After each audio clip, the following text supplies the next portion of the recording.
Hello and welcome back. This is going to be the first music review on my channel. It's start of the year, start of 2019, going to do some new videos. I told you I was going to do music reviews. So here's the first one, and it's going to be a review of my favourite album of last year, which was Pusha T's Daytona. Daytona is Pusha T's third studio album, and it came after a bit of a lull in Pusha T's career. After he released the widely renowned album Darkest Before Dawn in December 2015, Push had a bit of time off, 3 years, where people didn't know whether the follow-up album, which was meant to be called King Push, was actually ever going to be released. However, after several delays, the album never saw the light of day. In an interview with Joe Budden, Pusha T explained why there were so many delays. This whole 5-album thing wasn't a 5-album thing. It didn't start like that. It was like, yo, Push, I want to do your album. Well, I did an album. I did an album. He basically A&R'd the album. That's how it usually goes. I go collect beats, I put down verses, I go back to him. He be like, oh, I fuck with that, I don't fuck with that, da. I came back, I'm like, listen, I think I got my album. I need a couple more, whatever. He listened to it. We rocked out for a whole day. Drove around, cool. Next day he calls me, he says, yo, I think I can do your album better. Like, just me personally. Like, I don't want to use such and such beats or whoever. I mean, let's go. You know what I'm saying? Let's go do it. I was like, fuck, man. Like, I'm ready, come on now. Like, but at the same time, it's like, and a lot of shit was going on with him too. He was like, man, wanted to sort of look at this shit sort of like therapy. And him getting back into the music shit, I was like, this is where me and you click at. Yo, me. On the 19th of May 2018, Kanye West revealed on Twitter that Pusha's album was set to be released. The 25th of May 2018. It was set to be the first of 5 good music releases within 5 weeks, and featured front-to-back production from controversial icon Kanye West. After the delays and controversy surrounding the album artwork, which is a picture of Whitney Houston's bathroom that cost Kanye West $85,000 for the rights, the Virginia rapper had a high bar to reach. The album is short in length, at only 7 tracks and 21 minutes, which at the time we didn't realise, but it was going to be a trend for all of the good music releases. So to start off the album, the opener, If You Know You Know, starts with a low-key instrumental, which really highlights Pusha's cold delivery throughout the track. The song then explodes into life with the recurring lyrics, If You Know You Know, which references the fact that if you've lived the life that Pusha T's lived, and you've been there, you know what he's talking about, and if you don't, you won't. The song then continues with lyrics about Pusha's former life as a drug dealer and about the etiquette that drug dealing groups have, making reference to being in a drug group and the group acceptance that drug groups have. The song features a sample from the 12 O'Clock Satanical song, Air. I really like the feel of this song. Like, it makes it feel like you're driving along in like an open top car on the beach or something, and like you're just there with all your mates, like balling and stuff. Like, I really think it's a good opener to the album. The second track, Games We Play, uses a Heart and Soul sample, and this like really adds to the vintage feel of the track. In this track, Pusha T celebrates his success and talks about his past life drug dealing. I think another highlight about this song is Pusha T's delivery. Again, it just comes through, like, it's so cold and it makes you feel every word, and that's something I really like about this song.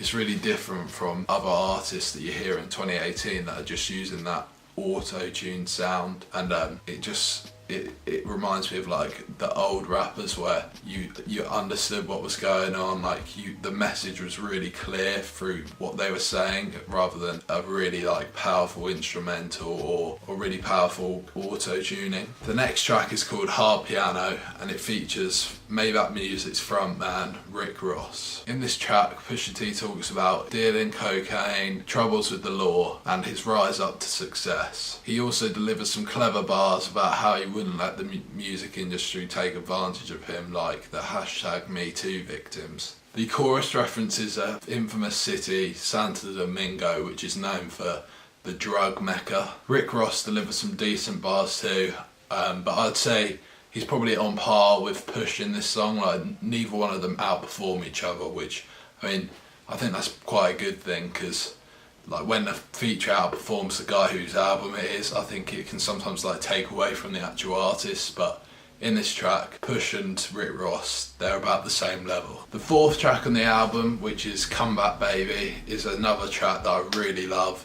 In fact, I'd probably say best song on this album, and maybe one of my favourite songs of the year. The track starts off with a Mighty Hannibal sample called The Truth Will Make You Free, and this is a really good way to like open the track, because it kind of builds up with the background instrumental and everything, and then it just drops with this really heavy bass line that goes throughout the song. The song talks about Pusha T's love for cocaine, and this isn't just the actual drug itself, but more to do with the fact that it's made him who he is. Like, cocaine has made him into the person he is today.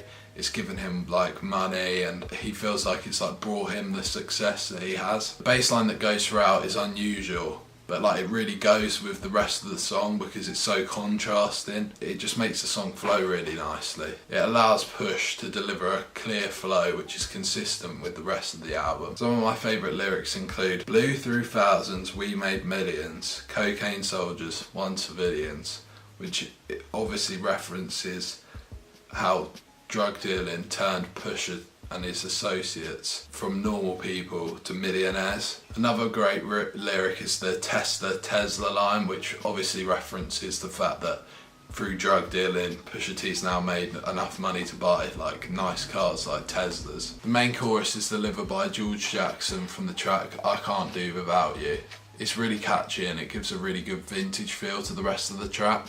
And this is why I feel like Kanye's instrumentals hit the peak on this album, because like it's just so perfect how he's pulled like old samples together with like new sound, and he's made it really creative and stuff, and I think that really adds to like how good the track is. It reminds me of old beats from College Dropout and Late Registration mixed with a more futuristic sound, and I think this is a really good direction. The next couple of tracks are Santorina and What Would Meek Do, featuring vocals from Kanye West, and I feel like these tracks are consistent with the rest of the album. Like, there's good flows, good instrumentals and stuff, and it all goes together, but there's nothing too stand out about these tracks. Kanye obviously delivers a feature on What Would Meek Do, but this feature didn't bother me too much.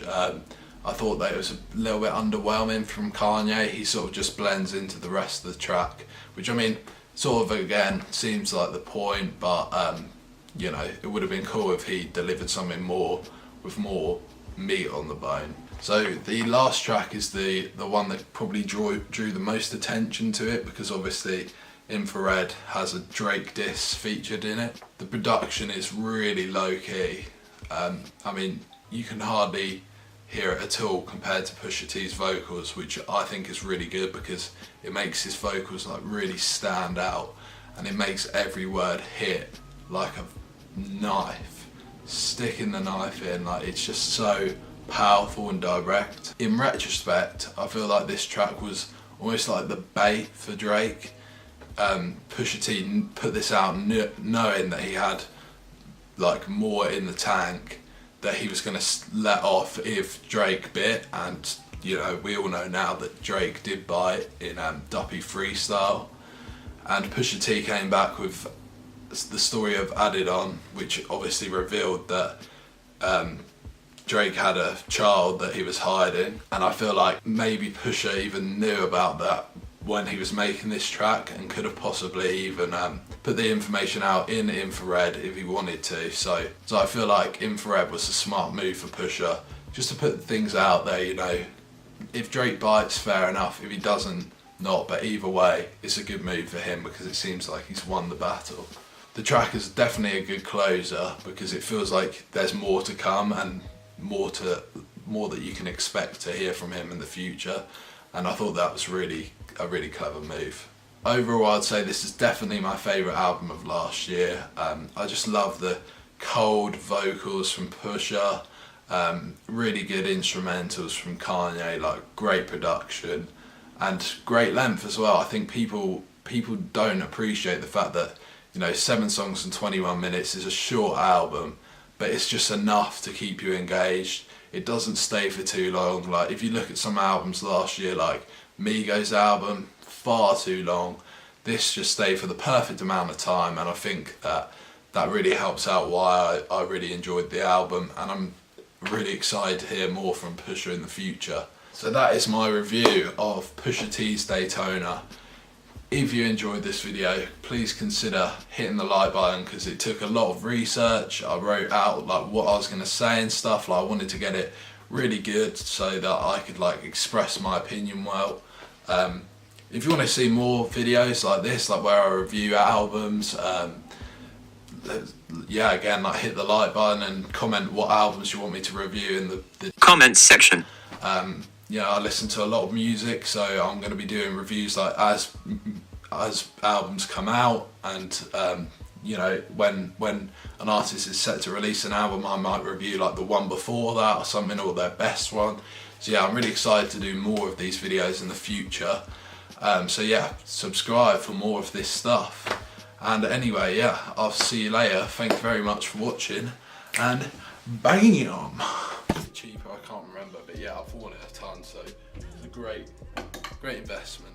The second piece is this roll neck sweater. Yeah, no, this is